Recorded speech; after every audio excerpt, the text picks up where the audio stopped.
So, good morning. We will have a prelude with Morning, everyone. Chris Rosser, Sacred Spaces.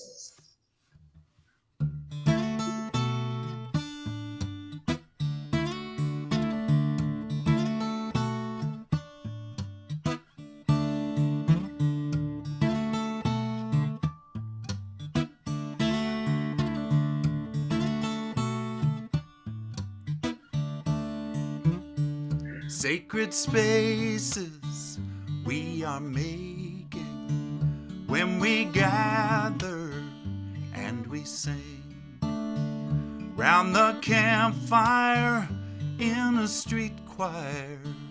Join the circle, let it ring.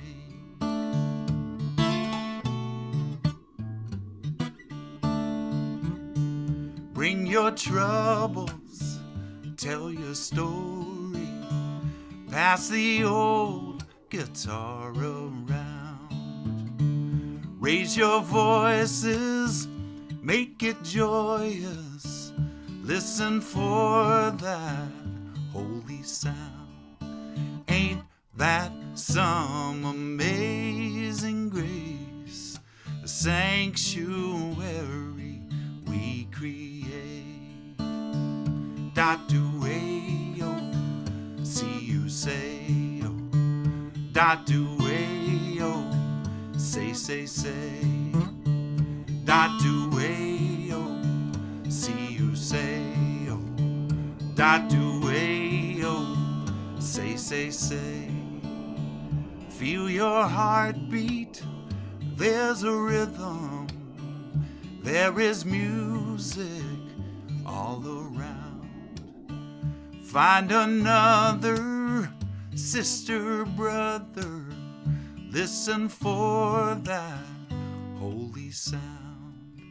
Ain't that some amazing grace, a sanctuary we create? Ain't that some amazing grace, a sanctuary we create?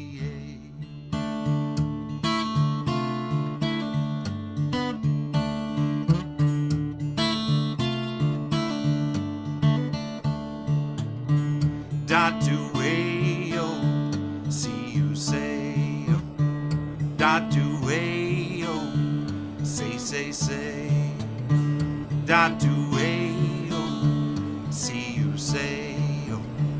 Da-do-ay-yo, say. Ain't that some amazing grace, a sanctuary we create, a sanctuary we create.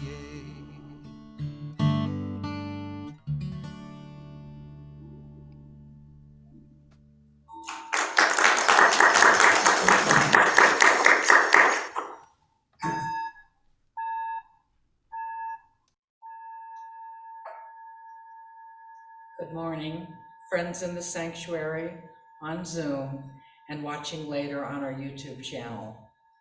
Welcome to the Unitarian Universalist Fellowship of Franklin and to the mountains of Western North Carolina and Northeast Georgia. We are a lay-led congregation of progressive minds and caring connections, where all who come with open minds and kind hearts are welcome. My name is Robbie Greenberg. I am pleased to be your service leader today, and I am joined this morning by our worship team, Jude Lowry on Zoom, our sanctuary tech support, Warren Riley, Bruce Brandsma, and Ian Carson, right? Yeah. Ian Carson, that's I'm gonna remember. Our greeter today was Don Erickson. Our coffee hour host is Brenda Marsh, and Tom and Sue Reisdorf have brought cookies. Our guest speaker today is Chris Rosser. You may have noticed he is not in the sanctuary, but through the magic of Zoom, we were able to provide him safety of driving from Asheville to Franklin through possible horrible weather conditions. Announcements. For the common good of those in the sanctuary, we are required to be fully vaccinated and boosted and are required to wear a mask other than while presenting, like me, or for medical reasons. When there is singing, please sing softly. Don Erickson, I believe you have some announcements.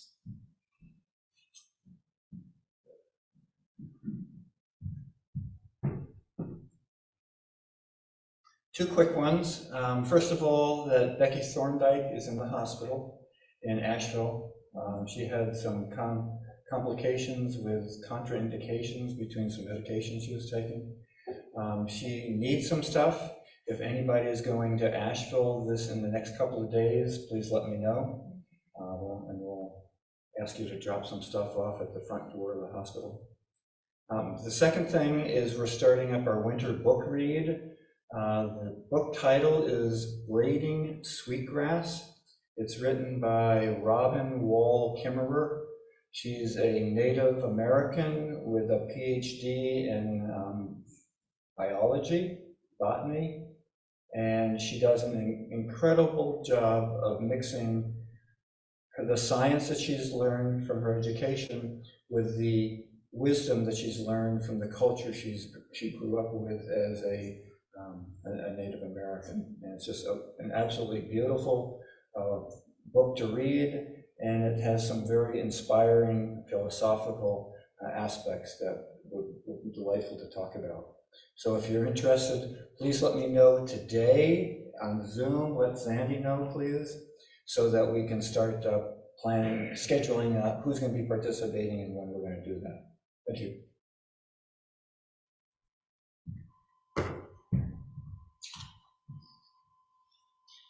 In addition to what Don said, there are copies of the book available through the library system.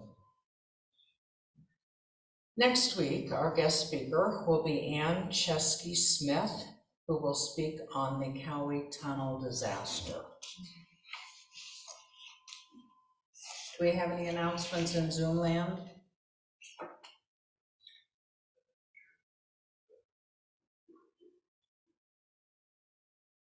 I'm not seeing anyone looking for attention, so I think we're okay. One announcement, community related. Unfortunately, also due to the weather, the listening room concert has been postponed. And hopefully, we will bring Chris back early next year. I mean, like September next year.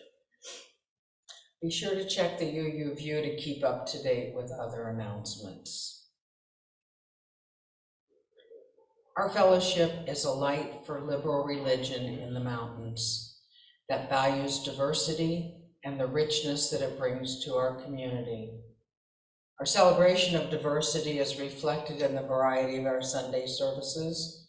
We hope that today's service enriches your journey. Our chalice lighting is from Dr. Kalur Makim from the Unitarian Union of Northeast India.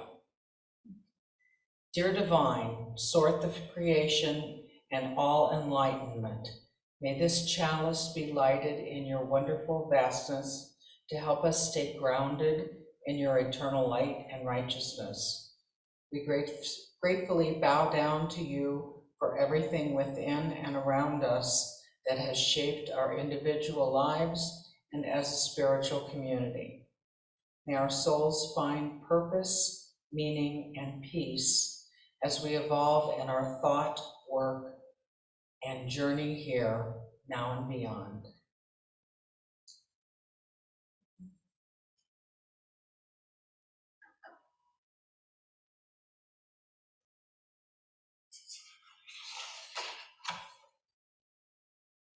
Opening words, a pivotal concept in the Baha'i teachings is that the refinement of one's inner character and service to humanity are inseparable facets of life. Shoghi Effendi, in a letter written on his behalf, states, "We cannot segregate the human heart from the environment outside us and say that once one of these is reformed, everything will be improved. Man is organic with the world, His inner life molds the environment and is itself also deeply affected by it. The one acts upon the other, and every abiding change in the life of man is the result of these mutual reactions. And now Chris will sing our opening hymn, Spirit of Light.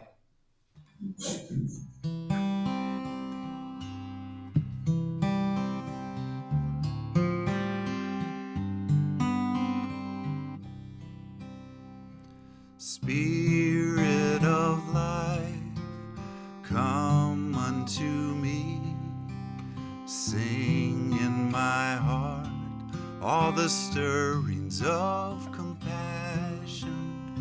Blow in the wind, rise in the sea, move in the hand, giving life the shape of justice.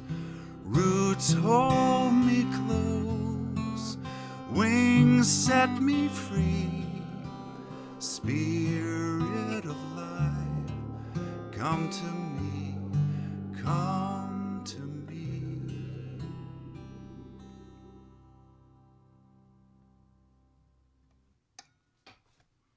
Our offering words are adapted from John Saxon. A religious community is like a river formed from the many streams of our lives that meet and merge and flow to the sea. As members and friends of this religious community, we share our time and energy, our creativity, imagination, and vision, our talents, skills, and gifts, and the streams of our individual lives to create a river that is both deep and broad. A river that is made of many streams sustains life and refreshes the land through which it flows. But the river of this community also depends on our shared financial support that makes real our shared values and vision. Envelopes are provided in the pocket of the seat in front of you. If you wish to make a contribution, there's a bowl by the entryway. And now Chris will sing Bow My Head, our offertory song.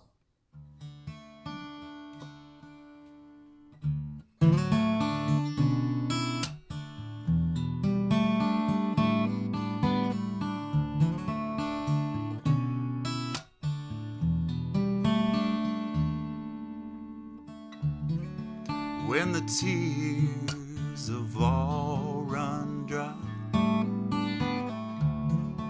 and the hopeful words have all been said, I go down to the riverside,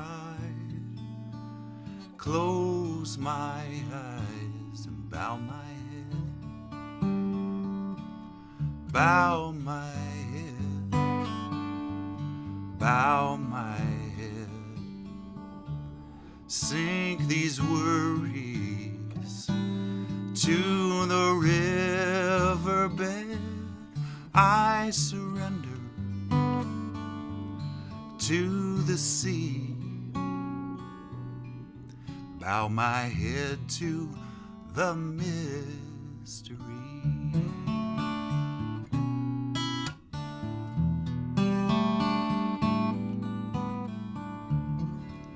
So many things that I can't know, so many troubles lie ahead. Water like a kindness flows when I close my eyes and bow my head, bow my head, bow my head. Sink these worries to the riverbed. I surrender to the sea. Bow my head to the mystery.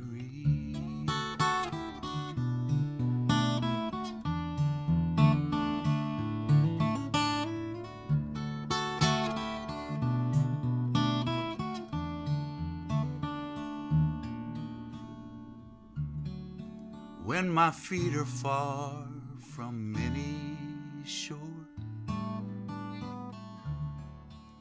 and the trail becomes dusty and dead.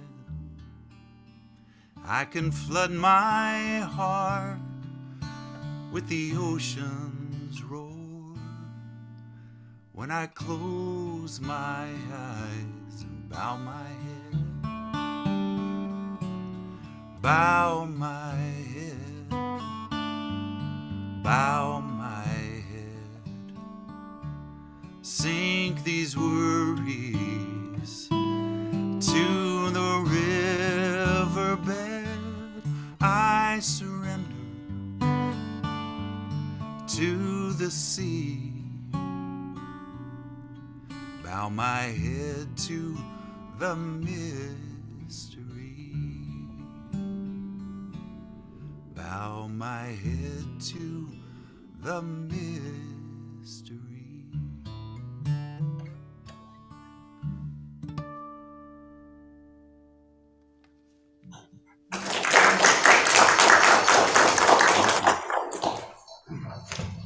Let me tell you a little bit about our guest speaker today. Chris Rosser is a multi-instrumentalist, singer-songwriter, composer, and producer. In the World Fusion Trio, Free Planet Radio, he plays the Indian Dotar, Turkish Oud, melodica, piano, and guitar on their 5 album releases. As a solo performer, he has also released 5 recordings, and I understand working on his 6th. Tours nationally, playing at festivals, clubs, and listening rooms, much like ours. He has also toured internationally as the keyboardist with master Turkish musician Omar Faruk Tekbilek, as the pianist, guitarist in Grammy-winning flute virtuosis Rhonda Larson's ensemble, Bentus, and as a guitarist with the acclaimed jazz gospel singer Liz Wright. In 2014 with Veritas, and in 2016 with Free Planet Radio, he performed over 60 concerts in top concert halls in the People's Republic of China. Rosser earned a Bachelor's of Music from the University of Miami School of Music, where he studied jazz piano and studio recording. He has won songwriter contests nationwide. As a recipient of the 1999 Western North Carolina Regional Artist Grant, he continues his studies in Hindustani classical music and the sarod, a 25-string fretless Indian lute, with world-famous Indian musician Ali Akbar Khan in San Rafael, California. 2003 and 2017, he was awarded a prestigious Songwriter-Composer Fellowship from the North Carolina Arts Council. Chamber Music America awarded him and Free Planet Radio a grant in 2014 to compose and perform a 3-movement piece for the trio plus string quartet.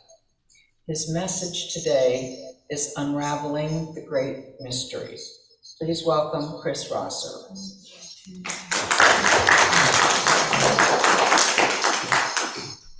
Thank you very much. Good morning, everyone. I'm so happy to be with you, even if it's virtually.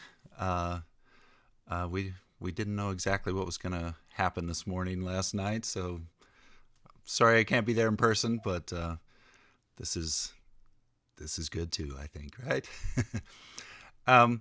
So I live in Asheville, and this is my home studio behind me, and welcome to my studio. And 4 or 5 times a year, I play music at the UU Church down in Asheville, but this is my first time joining you here in Franklin. And the title of what I would like to talk today, like Robbie mentioned, is Unraveling the Great Mystery. Songwriters like myself often get accused of taking themselves too seriously and tackling lofty, weighty subjects. And in that spirit, I'm going to close with the musical interlude is going to be a song of mine called The Great Mystery that covers the history of mankind and religion from the beginning of time. So just a little ditty. um, so I thought, and Robbie suggested this also, I thought it'd be nice to start just by telling you a little bit about my upbringing and religious background.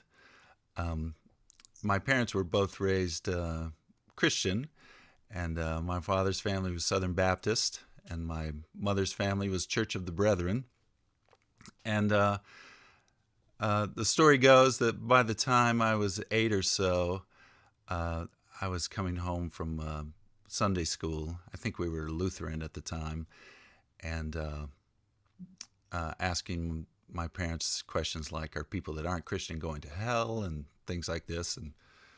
And my parents, to their credit, didn't want to just repeat what they'd been told, so they actually sat down and said, "Well, what do we believe?" and sat down and made a list of everything they believed in, things like the equality of men and women, racial equality, and things like that. And as they started making the list, they soon realized that the list they'd come up with was sounding very familiar. They had met a woman named Kathy several months earlier who was a member of the Baha'i Faith, and had talked to them about it. And a lot of the basic beliefs of the Baha'i Faith were almost identical to what they'd written down. So to make a long story short, they got in touch with their friend Kathy, who actually lived up in Asheville. And we soon thereafter, our family became the only Baha'is in the small rural town of Kaiser, North Carolina, population 350. I'm sure no one knows where that is, but it's close to Shelby, kind of between Charlotte and Asheville. And I know that many of you may have heard of the Baha'i Faith. For some of you, it may be new, or you may not know much about it. So I thought I'd give you a very brief introduction. I definitely don't consider myself a scholar of the Baha'i Faith, but so you definitely want to investigate further. But I could give you the nutshell version. The Baha'i Faith began in 1844 in Persia, which is now Iran. And the prophet founder of the faith is Baha'u'llah, which in Arabic means the glory of God. And there's no clergy or priesthood in the Baha'i Faith. Each person is responsible for his or her own relationship with God and personal spiritual development. There are estimated to be about 8 million Baha'is spread throughout most of the world. Some famous Baha'is are Dizzy Gillespie, the jazz trumpeter, and some of you may remember the pop group from the 70s, Seals and Crofts. They were pretty well-known Baha'is. And Rainn Wilson, who plays Dwight on The Office, is a Baha'i. I'm sure there's others I'm forgetting at the moment, but let's see. Some of the basic teachings of the Baha'i Faith are the oneness of humanity, independent investigation of truth, elimination of prejudices, racial and social justice, the nobility of each human being, equality of women and men, harmony between science and religion, universal education, spiritually guided solutions to economic inequality, and justice and equity as foundations for world peace. So I think from what I know about the UU 7 principles, some of these things might sound familiar to you. I think there's a lot of similarities, and I think there's been a long kinship between Unitarians and Baha'is over the years. And when I was in high school, my family lived in Charlotte, and the Baha'i community didn't have its own center there, so we actually met in a Unitarian church, and I think that's why I've always felt at home at UU churches. Let's see. Well, one slight difference is Baha'is believe in one God, which I know, from what I understand, all Unitarians don't necessarily. The Baha'is believe in one God called by different names throughout the ages, and that while the reality of God is beyond human understanding, we may find expressions of God's attributes in every created thing, and all the best human qualities are reflections of God's attributes. Baha'is believe in one human family, beyond all differences of race, culture, class, or ethnicity, regardless of differences in customs, opinions, or temperaments. Every individual is a member of one gloriously diverse human family. Baha'u'llah, the founder of the Baha'i Faith, wrote, "Ye are all fruits of one tree and the leaves of one branch. Deal ye with one another with the utmost love and harmony, with friendliness and fellowship." And this core belief in oneness calls humanity to actively root out our prejudices and the systemic inequalities that divide people of different ethnic backgrounds, national origins, genders, and social classes. And one of the most important core beliefs of the Baha'i Faith is the concept of progressive revelation. And there's similar beliefs in Islam also, from what I understand, but basically that all of the great religions of history are part of one big unfolding religion, like different chapters of a book, so that each of these religions originate from the same source, God, or maybe God by different names, and is founded by a succession of divine messengers or teachers. Among them throughout history are Krishna, Abraham, Moses, Zoroaster, Buddha, Jesus, Muhammad, and most recently, Baha'is believe the Bab, B-A-B, who is the forerunner of Baha'u'llah, much like John the Baptist for Jesus, and then that Baha'u'llah is the final chapter. So in a sense, Baha'is see that Baha'u'llah's message and the Baha'i Faith is the latest chapter in an ongoing book of one unfolding religion, and that each progressive revelation throughout history, or each religion, was tailored to suit the needs of the time, the place of their appearance, and the capacity of humanity at that time. So that was a very quick overview of the Baha'i Faith. I would investigate you to, I think the official Baha'i website in the U.S. is baha'i.us, so I'd encourage you to go there if you would like to investigate more. And I've titled my talk today, Unraveling the Great Mystery. So I wanted to shift over a little bit to talk about my journey as a musician after growing up a Baha'i. In the Baha'i Faith, music and the arts are considered a noble and spiritual pursuit. Baha'u'llah wrote, "We have made music as a ladder for your souls, a means whereby they may be lifted up into the realm on high." So for me personally, music has always felt like the most, one of the most direct paths to the human soul. I think, the expression, someone would say something is soul stirring. It's often, someone would talk about a soul stirring song. I believe in that literally. And there's an inherent quality of music that seems to cut straight to the human heart and tap into that eternal spiritual essence within. a truth too great to comprehend, if you will. And to me, it feels like glimpsing a bit of that unknowable mystery, whether you call it God or whether you think of it as the interconnected web of all existence, or um, vi- vibrational science of the connectedness of all of us, or the Great Spirit, as many Native American cultures describe it, or Unraveling the Great Mystery is how I'm thinking of it. Uh, so I've been a musician most of my life. My mother was a piano teacher, and I started lessons when I was about 7 or so, and went all through playing different instruments in high school and singing in choirs and all that, and then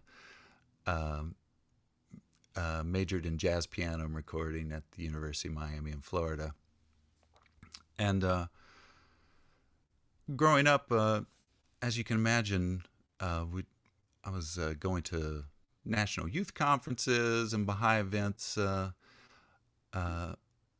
and grew up with friends from all over the world and from every uh, imaginable religious background and ethnicity. And respect for and learning about other religions and cultures is not only encouraged, but an essential part of being a Baha'i. Uh, One of the most famous quotes from Baha'u'llah, which I probably had on a T-shirt growing up, was "The earth is but one country, and mankind its citizens," uh, which I think is beautiful. And uh, as a result of being a Baha'i, interested in kind of the spiritual connection that happens with music and the interest in the other cultures, I've always been fascinated with music from around the world, and in particular, religious music, or music that strives to connect with that unknowable or spiritual center. And when I say religious music, I don't just mean quiet contemplative music. It could also be the like ecstatic dance of Sufi zikr ceremony music in Turkey, or the joyous gospel music in an African American church. Um, um, so for me, learning about music and practicing music is literally a music practice or a spiritual practice. It's my guide to unraveling the great mystery. And I thought I would just talk about a couple of the traditions that I've really fallen in love with. One of the great musical traditions that I've encountered is the North Indian classical music tradition, or Hindustani music.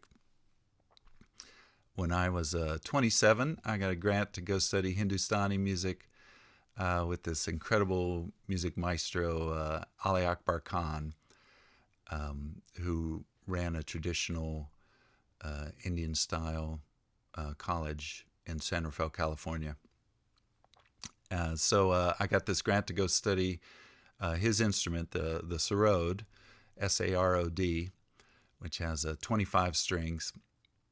And there's one on the wall over there. You can't quite see it, but so I studied singing with him and the sarod. And some of you may know Ali Akbar Khan's name because he is closely affiliated with Ravi Shankar, the famous sitar player that taught George Harrison of the Beatles to play the sitar.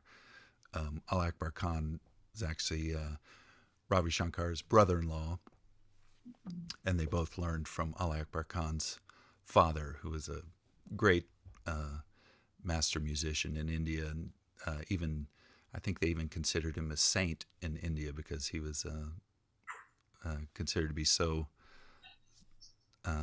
amazing.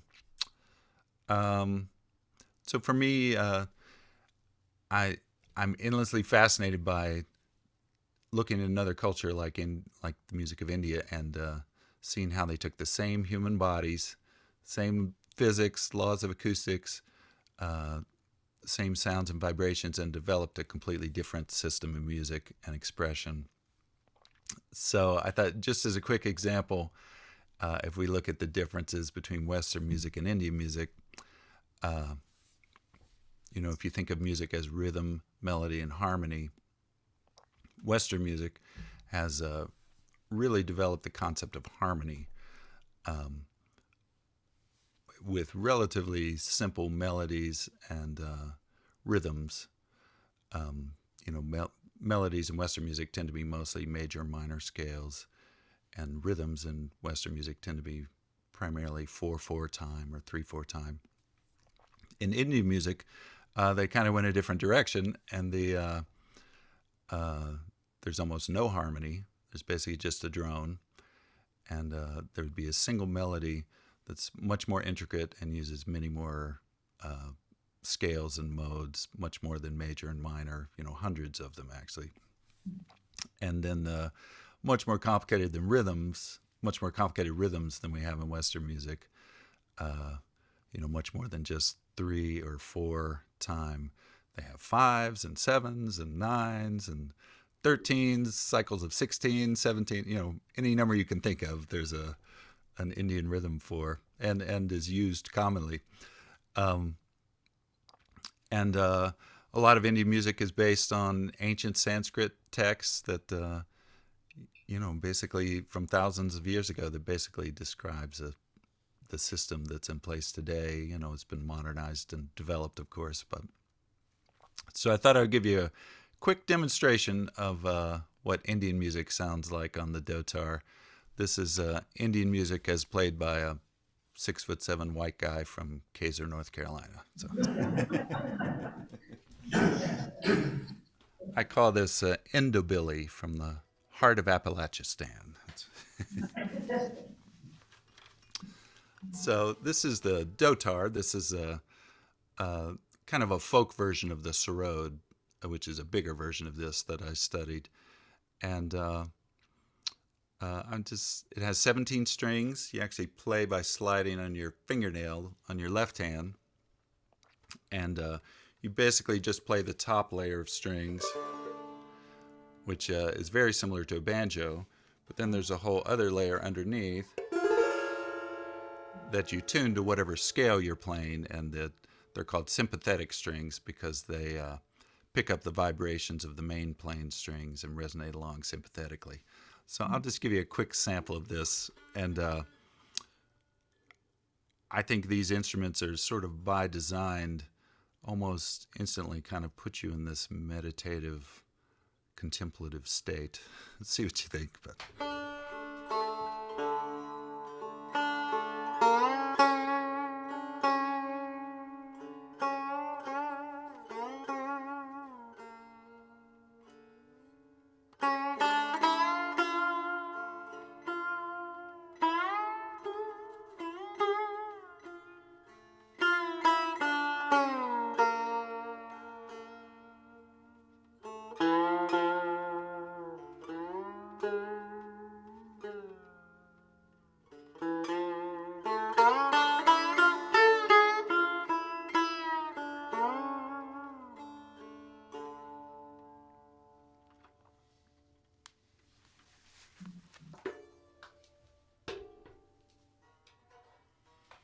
so that, don't you feel like that sound just kind of transports you? It sort of instantly kind of slows down your brain, and I don't know, it just kind of invokes the meditative feelings for me. But and real quickly, I thought I would also give you a little demonstration of some Middle Eastern music. Growing up a Baha'i, there would almost always be a large number of Iranians, since that's where the Baha'i faith started in the community. So I grew up around a lot of Persian chanting during the devotional times, and Persian music during social gatherings and that sort of thing. So I've always loved that sound, and in 2005, I started touring as the keyboardist for this virtuoso Turkish musician, Omar Faruk Tekbilek. And he plays this very primitive old flute called the ney, which is a reed flute that's inblown, and he makes many of them himself. And he also sings, chants, and plays several Turkish instruments. And most of the music we do are from the Sufi tradition. So, for those not familiar with Sufi or Sufism, it's the mystical branch of Islam, and is closely associated with the famous poet Rumi, who I'm sure many of you know, and the whirling dervishes in Turkey and the Middle East. So, through my association with Omar, I started learning much more about Islam and also the Middle Eastern musical system. And like Indian music, the emphasis is much more on melody and rhythm, and not so much the harmony. So lots of odd time signatures, and in Turkish music and Arabic music and Persian music, they actually have notes that aren't on the piano, that are in kind of the cracks between the notes, and they're called quarter tones. So I thought I'd give you a quick demonstration of an instrument called the oud.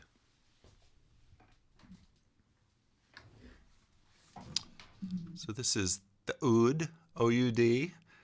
It's an ancestor of the guitar. When it went to Spain, it was called el oud, the oud, which became elud, which became lute, elud lute, which developed into the guitar.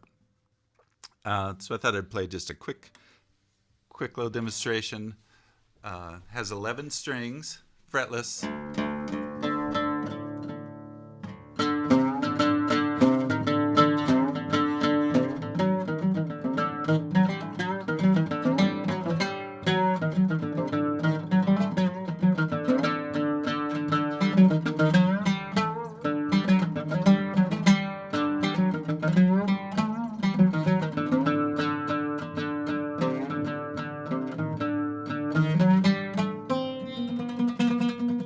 There's one of those quarter notes.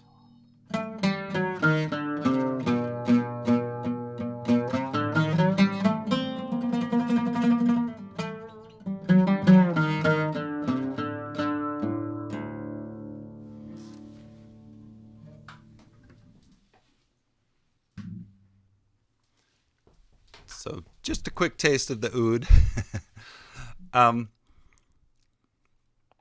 So these are just a few small examples of how following my love for music and my music practice has helped me to begin to unravel the great mystery, or tap into that unknowable thing that connects us all, in my view.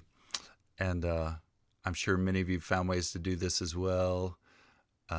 Maybe it's through art, or through meditation, or nature, or study of science, community service, hiking, yoga, or gathering in congregations like this. So I hope we all continue to strive to unravel the great mystery. And I thought I'd play the song for you now. Like I mentioned, this is my attempt to sum up the history of mankind and religion in one 4-minute song. Sure, it's great, right?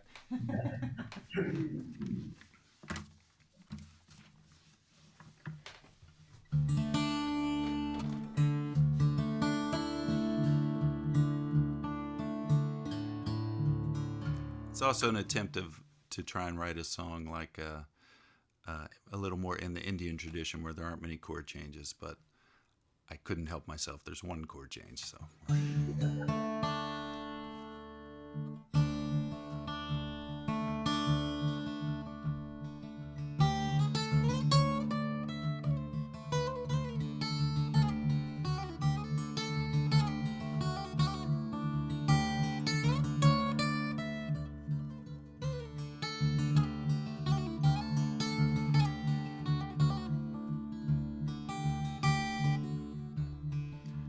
Allah, I tug on the threads of my soul, unwrap the layers of my wounded heart.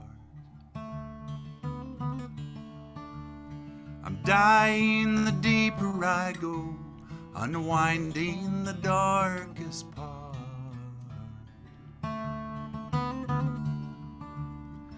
Down to the core, yearning for more than any can see. Trying to unravel, unravel, unravel the great mystery.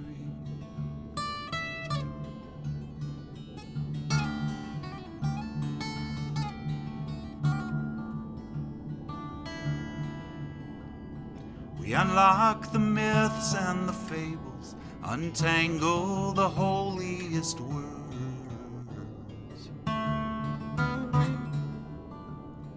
Tear at the fabric of heaven, twist in the folds and turns.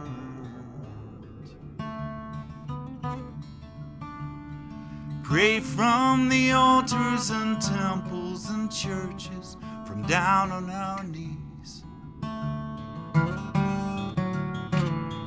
Trying to unravel, unravel, unravel the great mystery. Nisa de ma pa ni da pa de pa ma da sa ni da ba. Nisa de ma pa ni sa da pa pa da pa ma ga de sa ni da ba. We put our own spin on creation with every new child and every new song. Paint on the cave and the canvas, scratch at the poem, chip at the stone.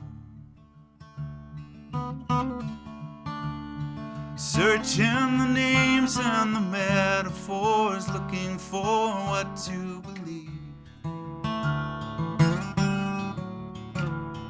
Trying to unravel, unravel, unravel the great mystery.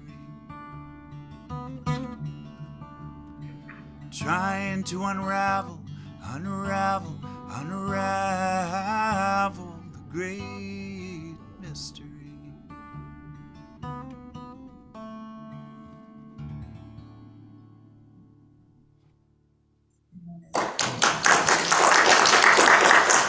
Thanks so much. Thank you, Chris. That was wonderful. I am in awe. I knew Chris from one CD that I have called Archaeology.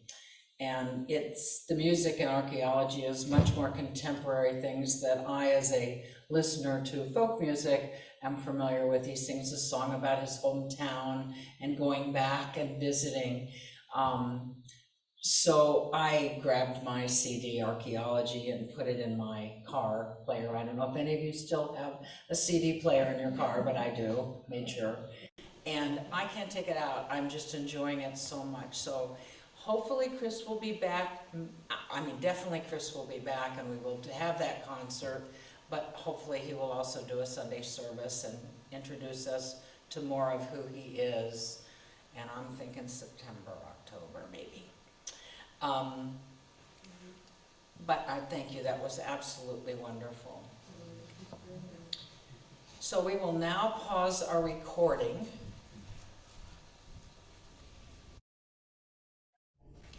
Our closing words are by Cheryl Block. As we go forward into the frightening, exhilarating, confusing, miraculous world, may we offer our comfort to the afflicted, our love to those who are lonely, and our wish for all to be safe.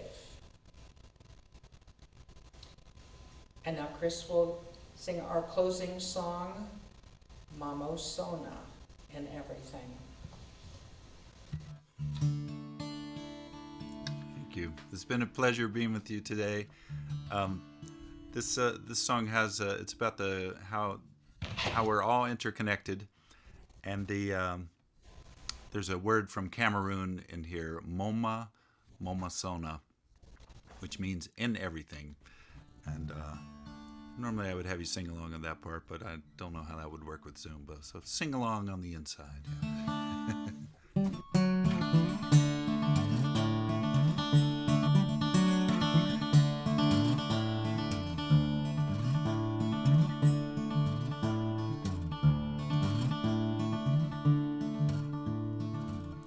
I feel the rhythm of the waters. I feel the sighings of the land. I feel the music of the forests and everything and everything. I feel the courage of my father. I feel the mercy of my mother. I feel the blood that runs through me and everything and everything and everything and everything.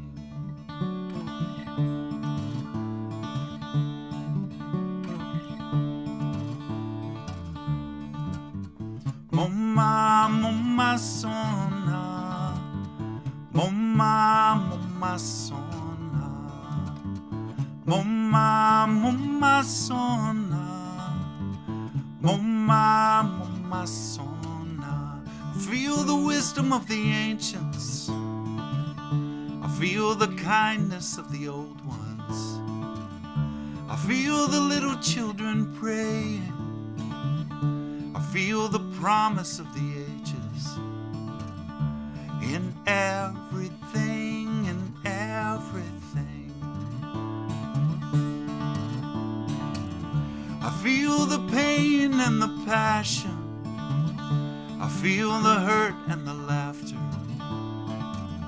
I feel the hoping and the longing in everything and everything, in everything and everything. Mama, mama sona, mama, mama sona, mama, mama sona, mama, mama sona.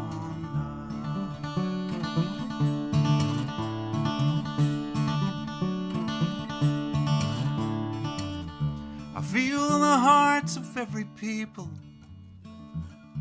I feel the faith of every land. I feel the wounds of every nation. I feel the power of my hands. I feel the power of my hands in everything and everything, in everything and everything, in everything and everything, in everything and everything. Mama, mama sona, mama, mama sona, mama, mama sona, mama, mama sona.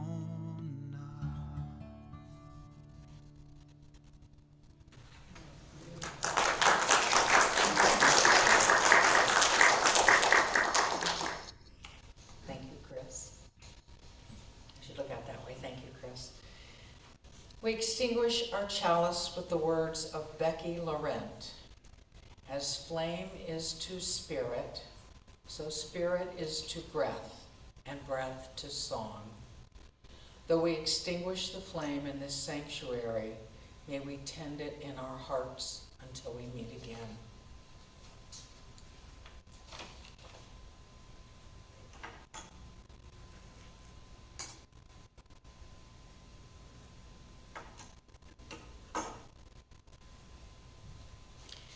When we are together, as we are today, some of us, we circle in the sanctuary and join hands for our closing circle and covenant. We may not want to do that right now due to the concern with COVID, but may we join hands in spirit and those in Zoom land as well. And as we recite our covenant together, love is the spirit of this fellowship, and community is its goal. This is our great covenant, to dwell together in peace, to seek the truth in love, and to help one another. May it be so. Our service is ended. We invite those in the sanctuary to gather for a coffee hour downstairs with homemade cookies. And those on Zoom, sorry about that, no cookies for you, but you're welcome to continue the conversation. And again, many, many, many thanks to Chris Rosser for a wonderful service.